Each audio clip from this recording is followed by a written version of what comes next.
बिस्मिल्लाहिर्रहमानिर्रहीम। अस्सलाम वालेकुम नाज़रीन।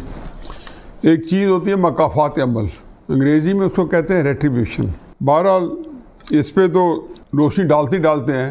मरीम नवाज़ साहबा को आज इस्लामाबाद हाई कोर्ट ने बरी कर दिया है। मुस्लिम नून और उनके जो साथी लोग हैं उनमें सारों में खुशी की लहर दौड़ गई है। मेरे नज़दीक उनको इंसाफ नहीं मिला। अगर ये मुकदमा गलत था, अगर ये सारी चीज़ें जो हैं ये उनके ख़िलाफ़ इसलिए बुनती हुई कि उनको सियासी तौर पर नुकसान पहुँचाया जा सके, उनकी शोहरत को, उनकी सियासत को और उनकी ताकत को, जो सियासी ताकत है, तो बहरहाल उसका अजाला अब नहीं हो सकता। तब से लेके आज तक बहुत सारा पानी पुलों के नीचे गुजर चुका है। तहरीक इंसाफ के अंदर एक और बेचैनी है। उनका ये ख्याल है कि ये सारा कुछ NRO के अहतमाम में है। मैं कहता हूँ कि सच मान लेते हैं। अगर NRO के मुताबिक आपको इक़्तिदार मिल सकता है, इमरान खान साहब, अगर NRO के मुताबिक आप सज़ाएँ दिलवा सकते हैं इनको, जिसमें अभी हम सैर हासिल बहस करते हैं, तो हो सकता है कि ये भी NRO। वो कहते हैं ना कि इट्स अ पे बैक टाइम। हो सकता है कि अब आपको जो सारी सूरत हाल है, जो आपने याशी की हैं, जो आपने मज़े लूटे हैं, जो अम्पायर्स को साथ मिला के जिस तरीके से आपने पाकिस्तान में अतमचाई रखी हुई है, बहरहाल अगर आपको उसका दूसरी साइड देखनी पड़ रही है तो सिर्फ अल्लाह मियाँ से डरें और अल्लाह मियाँ से ये ज़रूर कंपैरिजन करें कि जब ये हरकतें आप अपने मुखालफों के ख़िलाफ़ कर रहे थे तो उसमें क्या बीत रही थी। आज मुज़फ़्फ़राबाद में जलसे से खिताब का फरमा रहे थे, वही पुरानी बातें, अभी तक वही फंसे हुए दिमाग। वीडियो क्लिप्स दिखा रहे हैं जिसमें कह रहे हैं कि जी मैं फ़लाँ मुल्क में गया, फ़लाँ मुल्क में गया, हमने कहा हमारी मदद करें। इमरान खान पाकिस्तान से पहली दफ़ा पाकिस्तान से बैर गए सऊदी अरेबिया, कदम रंजा फरमाया। आप क्या करने गए थे? खुद कई दफ़ा कह चुके हैं कि वही हाल, उससे बदतर हाल आप दे के गए हैं कि हमारे पास LCA खोलने के, लेटर ऑफ क्रेडिट खोलने के लिए, बैरून मुल्क जो तेल आता है, तेल मंगवाने के लिए आपके बैंकों में डॉलर्स नहीं थे, तो आप सऊदी अरेबिया से आप 3 अरब डॉलर मांगने गए। पहली दफ़ा नहीं मिला। आप चाइना में पहली दफ़ा किस लिए गए थे? आपने जाके कतर से, UAE से किस किस से पैसे नहीं मांगे? मैं ये नहीं कहता हूँ कि सही किया या गलत किया, मैं ना ये कह रहा हूँ कि इन्होंने सही करें गलत करें, लेकिन मैं हैरान इस बात पे हूँ कि आप हर वो बात कर रहे हैं जैसे कि आप 2018 में करते थे, जो आपको सहूलत हासिल थी कि आपका इक़्तिदार नहीं था और KP वाले इक़्तिदार को आप इक़्तिदार नहीं समझते थे। आप फरमा रहे हैं जी कि जाके कर्ज़े मांगे हैं, भीख मांग रहे हैं। आप ये देखें कि पाकिस्तान की तारीख़ में जब ये इमरान खान साहब हुकूमत में आए तो हम 24,000 अरब रुपए कर्ज़ा जो है हमारे ऊपर चढ़ा हुआ था। कब से? 70 साल की तारीख़ में 24,000 अरब, जिसमें से 6,000 अरब रुपए मुशर्रफ साहब के दौर तक का था, 14,000 अरब, 8,000 अरब का इजाफा किया पीपल्स पार्टी के दौर में, 14,000 अरब पहुँचे, और 10,000 अरब इजाफा किया मुस्लिम नून की 5 साल की हुकूमत में, 2013 से 2018 तक पहुँच गए 24,000 अरब। आपने इक़्तिदार का हल्फ उठाया 18 अगस्त 2018 में, 10 अप्रैल 2022 में इक़्तिदार छोड़ा। पाकिस्तान का कर्ज 46,000 अरब था, यानी कि 22,000 अरब आपने इस मुल्क पे कर्जा चढ़ाया 3.5 साल के अंदर। अगर आप 5 साल रहते तो 50,000 का हिस्सा भी शायद क्रॉस कर जाते। ये आपकी कारकर्दगी है। बाकी छोड़ें कि आपने किस मुल्क से जाके भीख नहीं मांगी। मैं समझता हूँ कि ये बदकिस्मती है पाकिस्तान की कि हमने 75 साल मांगे तांगे पे गुजारा है। लेकिन इतना हंस रहे हैं, कहते हैं जी डॉलर 30% महंगा हो गया है इनके इक़्तिदार में। बिल्कुल महंगा हो गया। अब अल्लाह करे नीचे आ रहा है, हो सकता है 30% से 20% रह जाए या उतना आ जाए जितने पे आप छोड़ गए। आपने डॉलर उठाया 116 पे या 121 पे, मुझे याद नहीं है, और पहुँचाया 190 पे। या आज फरमा रहे थे कि 30% डॉलर महंगा हो गया। डॉलर महंगा होता तो गुर्बत बढ़ती है, इनके पैसे बढ़ते, इनके बाकी घटते। आपने किसके पैसे बढ़वाए थे? आरिफ नकवी के बढ़वाए थे, रियाज मलिक के बढ़वाए थे, वुडन क्रिकेट क्लब के बहाने से चैरिटी के पैसे इकट्ठा करके आपकी सियासत को फाइनेंस किया। आप मजहबी टच देते रहें, कलमे पढ़वाते रहें, लेकिन अल्लाह का भी कोई खौफ होना चाहिए कि जहाँ कलमा पढ़ा जाता है वहाँ क्यों झूठ बोलते हो, को बहतान लगाते हो। इलेक्शन कमिश्नर राजा सिकंदर सुल्तान, उसने अभी तक कोई इलेक्शन नहीं करवाया। पंजाब के 20 इलेक्शन करवाए, किसी जगह धांधली नहीं हुई। फिर झूठ बोला कि नहीं, अब वो ये साबित करना चाहता था किसी तरीके से इलेक्शन कमीशन को मैंने क्रेडिट नहीं देना कि अल्लाह ताला ने इस इंसान को इतना बदकिस्मत बनाया है कि इससे अल्लाह ताला ने सच बोलने की, एक जायज़ सच बोलने की भी अहलियत ले ली है। अगर इससे ज़्यादा गुंजाइश होती तो आप इससे ज़्यादा गलीज़ गालियाँ देते थे जो आप अपनी निजी महफिलों में इसको देते होंगे। कसूर उसका क्या है कि पार्टी फंडिंग केस क्यों सुन लिया है? नहीं सुनना चाहिए था। फवाद चौधरी कहते कोई माई का लाल है जो इमरान खान साहब को सजा दे सके, यानी कि बड़ी कि माई का लाल। मैंने कहा माई का लाल तो नहीं है, लेकिन जो लाल हैं वो सजा देने की बहुत बड़ी अहलियत रखते हैं। ऐसे निकालेंगे जैसे मक्खन में से बाल निकाल के फेंकते हैं, दूध में से मक्खी निकाल के बाहर फेंकते हैं, ऐसे निकाल के फेंकेंगे। इलेक्शन कमिश्नर को जितनी मर्जी गालियाँ दें, आपकी फ्रस्ट्रेशन बढ़ती जाए। तोशा खाना के ऊपर और इंट्रा पार्टी फंडिंग के ऊपर उसके केसेस आएंगे ही आएंगे। ये जलसे मैंने बताया कि इमरान खान साहब के जलसे जान बचाओ माल बचाओ, जान बचाओ माल बचाओ। पहला मरला था इलेक्शन लेने का, उनका ख्याल था मैं इलेक्शन लूँगा, किसी तरीके से अपनी मर्जी का फौजी जर्नैल लगाऊँ जो 29 नवंबर को लगना है। वहाँ से निकला तो उनको महंगाई आ गई, उस इलेक्शन सामने आ गया, इलेक्शन जीत गए, बड़ी गलबात हो गई। उसके अंदर इन्होंने समझे मेरा काम चल जाएगा, महंगाई से लोग बाहर निकल आएंगे, लोगों के सहारे पे इसने फिर तहरीक चलाई, वो भी नाकाम गई। अब तीसरे मरले पे आज भी वादे वही ले रहे थे मुजफ्फराबाद वालों से कि आज़ाद कश्मीर वालों आपके साथ बड़ी ज़्यादती की हैं, निकलोगे आओगे। ये वादे आपने 10 अप्रैल से लेके 20 मई तक पूरे पाकिस्तान के 40 बड़े जगहों पे, पेशावर से कराची, मुल्तान, फैसलाबाद, हर शहर बड़े में गए और आपने लिए थे लोगों से वादे। क्या निकले थे लोग? अब फिर आ जाए। मैं कह रहा हूँ इमरान खान साहब आप नहीं निकलोगे, लॉन्ग मार्च ज़रूरत है, आपकी मजबूरी है कि आप निकलें, वगरना आप टूंगे जा रहे हो। आप इस वक्त अंदर से आपके अंदर कर्ब है, आप इस वक्त बहुत परेशान हो कि किसी ने लोग निकले मुझे बचा लें। इस दफ़ा शायद पहले से ज़्यादा आपकी हज़ीमत हो, क्योंकि पंजाब गवर्नमेंट भी आपके साथ है और केपी गवर्नमेंट भी साथ है। अगर नाकामी उससे भी ज़्यादा हुई तो मज़ीद हज़ीमत होगी। और इलेक्शन कमीशन को आप जितनी मर्जी गाली दें, आपके ख़िलाफ़ इलेक्शन कमीशन राजा सिकंदर सुल्तान जिन्होंने लगवाया था, शेख रशीद साहब उसमें पेश थे। सारे जानते हैं ब्यूरोक्रेट्स के वो बड़ा तकड़ा आदमी है राजा सिकंदर सुल्तान, और राजा सिकंदर सुल्तान के कान पे जू भी नहीं रही थी। आप कुछ करते रहें, उन्होंने डट के आपके खिलाफ फैसला करना है। बाकी रहा मरियम की रिहाई का, तो मेरी तरफ से बहुत बहुत मुबारकबाद, बहुत बहुत मुबारकबाद।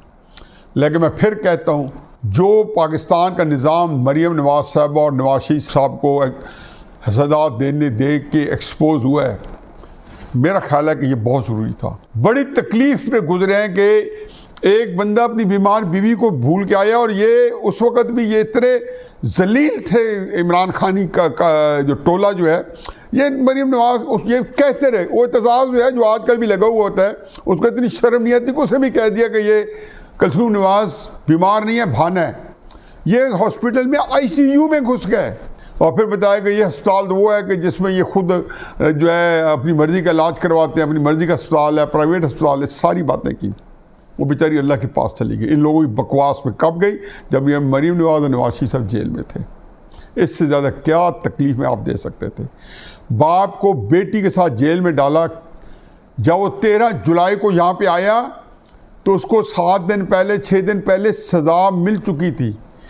इन्होंने नवाज शरीफ ने बिल्कुल सही कहा कि सज़ा इसलिए दी थी, दिलाने वाले जो इमरान खान साहब के साथ कंधे से कंधा जोड़ के खड़े थे, जो अल्लाह ताला के फजल करम से आप भुगत रहे हैं और इससे ज़्यादा भुगतेंगे, क्योंकि ये गुनाह जो उन्होंने किया, ये गुनाह कबीरा किया उन्हें पाकिस्तान के खिलाफ इमरान खान वाला, कि आपने उसको वहाँ पहुँचाया जो कि बड़े बड़े लोग जो थे भांप गए थे। मुशर्रफ जैसे बदनाम ज़माना लोग भी भांप गए थे कि इमरान खान साहब वो मटीरियल नहीं है, ये अपने आप को तो इसने थोड़ा नवाजने के लिए सारे पाकिस्तान को तबाह कर देगा। उनका ख्याल था कि इस सदा को सुन के वो कभी नहीं आएंगे पाकिस्तान में। नवाज शरीफ साहब ने जहाज़ पकड़ा और पाकिस्तान आ गए। पता था कि 25 जुलाई को इलेक्शन है, 13 जुलाई को है, और ये वो इलेक्शनों के लिए करना चाहते थे। सारा इस्तेमाल किया गया था। मैं एक दफ़ा ज़रूर उस पर थोड़ा रोशनी डालूंगा कि इन्होंने हरकतें क्या क्या की है और असल जुर्म मुर्तकब किया सुप्रीम कोर्ट ने। वो काम किए हैं जो सुप्रीम कोर्ट के माथे पे स्याह धब्बा है। जस्टिस मुनीर के वाक़े को अगर किसी वाक़े ने भुलाना था तो इस वाक़े ने भुलाना था। JIT रिपोर्ट, व्हाट्सएप मैसेज के ऊपर JIT रिपोर्ट बनी थी नवाज शरीफ साहब के खिलाफ। फिर मॉनिटरिंग जज लगे ताकि to make it Dabali sure कि जी फैसला जो है 2018 के इलेक्शन से पहले हो, नायल तो नवाज शरीफ फ़ौरन हो जाए ताकि पार्टी टूट जाए, उसको सदारत हटा दो ताकि पार्टी टूट जाए, मरीम नवाज साहब को हटा दो, क्योंकि ये दूसरा ये ना हो कि कोई वही माहौल पैदा कर दे। क्या क्या करतब नहीं दिखाए। तो नवाज शरीफ साहब आके 13 जुलाई को किस लिए आए थे? 11 साल जेल भुगतने आए थे। और वो कहते हैं नहीं आते, अब तो उसको जेल ही नहीं है नवाज शरीफ साहब, वो तो ज़मानत में है। आएंगे तो भी ज़मानत शायद तोसी हो जाए। उस वक्त तो हुकूमत आ रही, पता था कि मस्खरे की हुकूमत है, पता था मोहम्मद शाह रंगीले की हुकूमत आ रही है। लेकिन यह देखें कि तसलसल क्या है।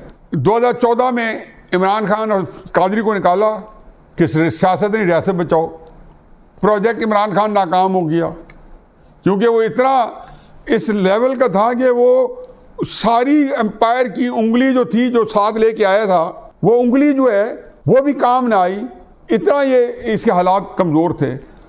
टेलीविज़न के ऊपर किस तरीके से 2014 से लेके आज तक नवाज शरीफ चोर फलाना, बेगैरत फलाना, बेशरम फलाना, ये सारी तकरीरें लोगों को सुनवाती रही। कौन? हमारी एस्टेब्लिशमेंट। 2016 में पनामा आ गया, वो नाकाम हुआ तो पनामा पे इनके दाल दलिया के चल पड़ा।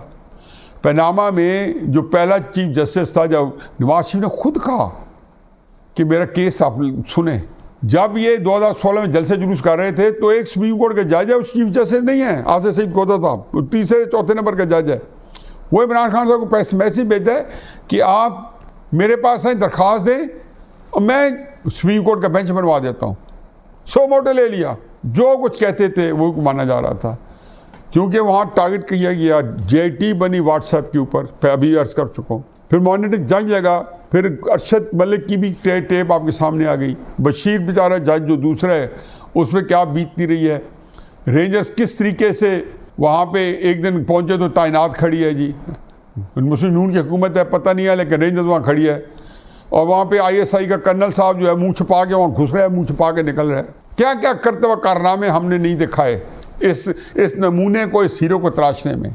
बंदा हैरान रह जाता है कि किस तरीके से रियासत पाकिस्तान का, आईने पाकिस्तान का खिलवाड़ के गया, मजाक उड़ाया गया। अभी वो इसलिए तो कह रहा है कि खेलूँ, वो पाकिस्तान से खेला, पहले एसोसिएशन के साथ खेला, वो खेल रहा हर एक के साथ। इमरान खान साहब का तो उसने तो हर चीज़ को खेल समझ रखा है।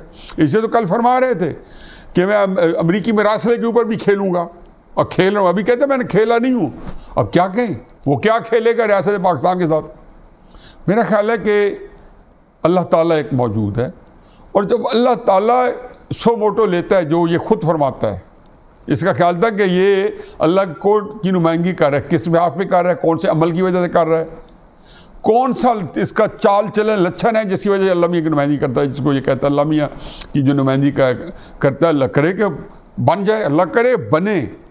इससे क्या अच्छी बात है कि अल्लाह का बंदा बन जाए। मरीम नवाज साहबा का केस जो है वो कुछ भी नहीं दे पाता जो नुकसान हो चुका है। पाकिस्तान आज भी जिस कस्म पुरसी के आलम में है, मुझे नहीं लगता कि पाकिस्तान इससे निकल पाएगा।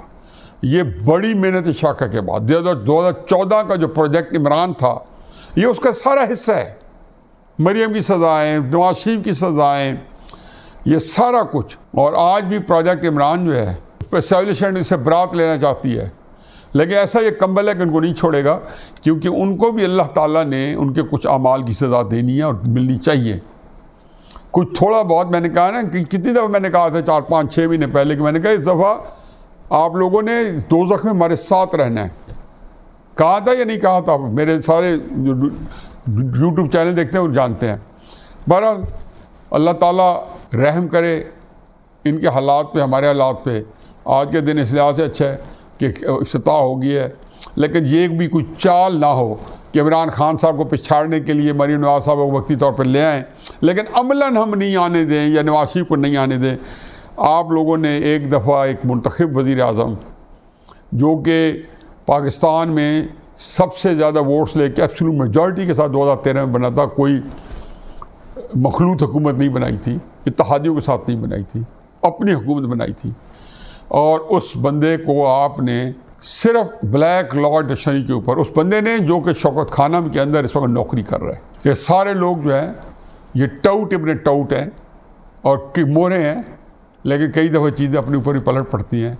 इस दफ़ा जिन लोगों ने पाकिस्तान के खिलाफ करतब किए, अल्लाह मियाँ किसी को भी माफ़ नहीं करेगा। सबके खिलाफ करतब हो गए कि इस मुल्क के साथ जुल्म करना, और उसका निज़ाम ये हो कि पूरा आबे काबा हमारा बिगाड़ के रख दिया इन्होंने।